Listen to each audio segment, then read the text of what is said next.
Simple ಆಗಿ ಒಂದು half an hour ಒಳಗಡೆ ಏನಾದರೂ ಪ್ರಿಪೇರ್ ಮಾಡಬೇಕು ಲಂಚ್ಗೆ ಅಥವಾ ಡಿನ್ನರ್ಗೆ ಅಂತ ಹೇಳಿದ್ರೆ ಈ ಮಶ್ರೂಮ್ ಪಲಾವ್ನ ಒಂದ್ಸಲ ಟ್ರೈ ಮಾಡಿ. ತುಂಬ ರುಚಿಕರವಾಗಿ ಆಗುತ್ತೆ, ಹಾಗೆ ತುಂಬ ಸಿಂಪಲ್ ಇಂಗ್ರೀಡಿಯೆಂಟ್ಸ್ನ ಮನೆಯಲ್ಲಿ ಸಿಗೋ ಮಸಾಲೆಗಳನ್ನ ಯೂಸ್ ಮಾಡಿ ಮಾಡೋ ಅಂಥದ್ದು. ಮೊದಲಿಗೆ ಕುಕ್ಕರಲ್ಲಿ 2 ಟೇಬಲ್ ಸ್ಪೂನ್ ಅಷ್ಟು ಎಣ್ಣೆನ ಹಾಕೊಳ್ಳೋಣ. ಆಮೇಲೆ ಬೇ ಲೀಫು ಅಂದರೆ ಪಲಾವ್ ಎಲೆನ ಹಾಕೋತಾ ಇದ್ದೀನಿ. ನಂತರ ಪಲಾವ್ಗೆ ಏನು ಮಸಾಲೆಗಳು ಹಾಕಬೇಕು ಅದನ್ನು ಹಾಕೋಣ. ಬೇಸಿಕ್ ಮಸಾಲೆಗಳು: ಚಕ್ಕೆ, ಲವಂಗ, ಸ್ಟಾರ್ ಅನಸ್, ನಟ್ಮೆಗ್, ಜಾವಿತ್ರಿ, ಗ್ರೀನ್ ಕಾರ್ಡಮಮ್ ಅಂದರೆ ಹಸಿರು ಏಲಕ್ಕಿ, ಹಾಗೆ 1 ಬ್ಲ್ಯಾಕ್ ಕಾರ್ಡಮಮ್ ಅಂದರೆ ಕಪ್ಪು ಏಲಕ್ಕಿ. ನಂತರ ಸ್ಲೈಸಸ್ ಆಗಿ ಕಟ್ ಮಾಡ್ಕೊಂಡಿರುವಂಥ 2 ಈರುಳ್ಳಿನ ಹಾಕೊಳ್ಳೋಣ. ಈರುಳ್ಳಿ ಸ್ವಲ್ಪ ದಪ್ಪನೇ ನಾನು ಕಟ್ ಮಾಡ್ಕೊಂಡಿದ್ದೀನಿ, ಯಾಕಂದರೆ ಅದು ಫುಲ್ಲು ಕಂಪ್ಲೀಟಾಗಿ ಬೆಂದ್ಬಿಟ್ರೆ ಅದು ಈರುಳ್ಳಿ ಸಿಗೋದಿಲ್ಲ. ಈಗ ಈರುಳ್ಳಿ ಸ್ವಲ್ಪ ಬ್ರೌನ್ ಆಗೋ ತನಕ ಇದನ್ನು ಫ್ರೈ ಮಾಡ್ಕೊಳ್ಳೋಣ. 2 ಟೊಮ್ಯಾಟೊ ಹಾಕೋತಾ ಇದ್ದೀನಿ ಸಣ್ಣದಾಗಿ ಕಟ್ ಮಾಡಿಕೊಂಡು. ಹಾಗೆ ಇದು ಹುಳಿ ಟೊಮ್ಯಾಟೊ ನಾನು ಯೂಸ್ ಮಾಡ್ತಾ ಇರೋದು. ಮಶ್ರೂಮ್ ಒಂದು 200 ಗ್ರಾಮು ನಾನು ಅದನ್ನು ಕ್ಲೀನ್ ಮಾಡಿಕೊಂಡು ವಾಶ್ ಮಾಡಿಕೊಂಡು ಹಾಕ್ತಾ ಇದ್ದೀನಿ.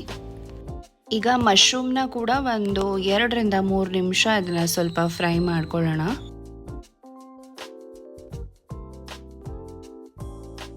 ನಂತರ 1 ಟೀ ಸ್ಪೂನ್ ಅಷ್ಟು ಖಾರ ಪುಡಿನ ಹಾಕೋತಾ ಇದ್ದೀನಿ, ಹಾಗೆ 1 ಟೀ ಸ್ಪೂನ್ ಧನಿಯಾ ಪೌಡರ್. ಈಗ ಈ ಡ್ರೈ ಮಸಾಲೆಗಳು ಚೆನ್ನಾಗಿ ಮಿಕ್ಸ್ ಆಗಬೇಕು. ಇವಾಗ ಚೆನ್ನಾಗಿ ಸ್ವಲ್ಪ ಮಿಕ್ಸ್ ಮಾಡೋಣ. ನಂತರ 1 ಟೀ ಸ್ಪೂನ್ ಅಷ್ಟು ಶುಂಠಿ ಬೆಳ್ಳುಳ್ಳಿ ಪೇಸ್ಟು. ಶುಂಠಿ ಬೆಳ್ಳುಳ್ಳಿನ ಕ್ರಷ್ ಮಾಡಿ ಕೂಡ ಹಾಕ್ಬೋದು. ಇದು ನಾನು ಪೇಸ್ಟ್ ಮಾಡಿ ಇಟ್ಕೊಂಡಿದ್ದೀನಿ ಮುಂಚೆನೆ. ಈಗ 1/4 ಕಪ್ಪಷ್ಟು ಅಕ್ಕಿನ ತೊಗೊಂಡಿದ್ದೀನಿ. ಇದು ಸೋನಾ ಮಸೂರಿ ಅಕ್ಕಿ ನಾನು ಯೂಸ್ ಮಾಡ್ತಾ ಇರೋದು.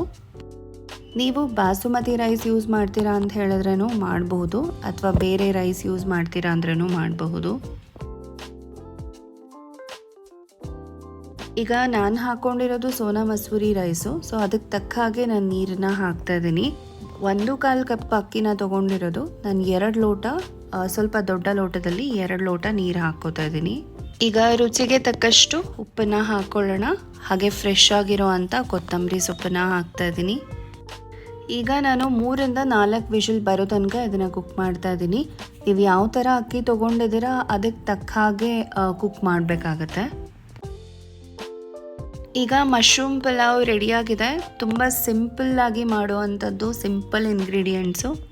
ತುಂಬ ಟೈಮ್ ಇಲ್ಲ ಲಂಚು ಹಾಗೆ ಡಿನ್ನರ್ನ ಪ್ರಿಪೇರ್ ಮಾಡೋಕ್ಕೆ ಅಂತ ಹೇಳಿದ್ರೆ ಈ ಪಲಾವ್ನ ಒಂದು ಹಾಫ್ ಅನ್ ಅವರಲ್ಲಿ ಮಾಡಿಬಿಡ್ಬೋದು.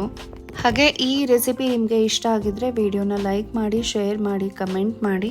ನನ್ನ ಚಾನಲ್ಗೆ ಸಬ್ಸ್ಕ್ರೈಬ್ ಮಾಡ್ಕೊಳ್ಳಿ. ಹಾಗೆ ಈ ವಿಡಿಯೋ ನೋಡಿದ್ದಕ್ಕೆ ಧನ್ಯವಾದಗಳು.